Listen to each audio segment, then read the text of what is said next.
So supported decision making informs our mental health act at the moment, and I see it as a paradigm shift from business as usual, what we've been doing in the past. And one of the reasons it's so radical is because it thinks about capacity very differently. So rather than seeing capacity as it is in health, pass or fail, you either have it or you don't. If you don't have it, then those treatment decisions can legitimately, legally, ethically be made on behalf of another person. You can quibble about whether it's ethical, but on the whole, that's what happens. You either have it, you don't. Treatment can be given to you against your will if you don't have it.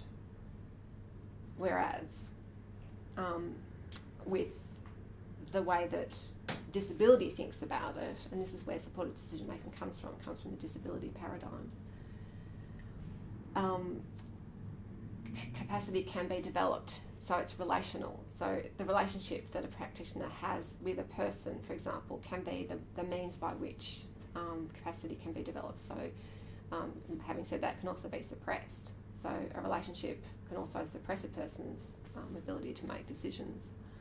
But I think it opens up a whole new way of thinking about how you work with people, because if you think that capacity can be developed and that it can, there are things you can do that increase it, there are also things you can do to impede it, then I think you can direct your practice in a different way. You can think, okay, does what I'm doing now, is that helping this person and their decision-making capacity? And you're able to give them information at a particular time of day when it's going to be understood most clearly.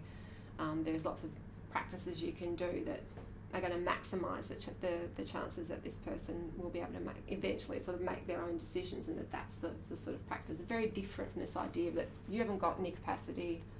That means that you don't get to make any decisions. We know that capacity in truth around mental health it fluctuates, it comes and goes, and so there is I think it's a really fruitful way to think about that there are times when you can really work with someone and increase their ability to make decisions. And when we are able to make our own decisions, it's kind of like a snowball effect. That autonomy is really increased overall, because you get experience of feeling that sort of self-efficacy, or that the good feelings that come out of making your own decisions.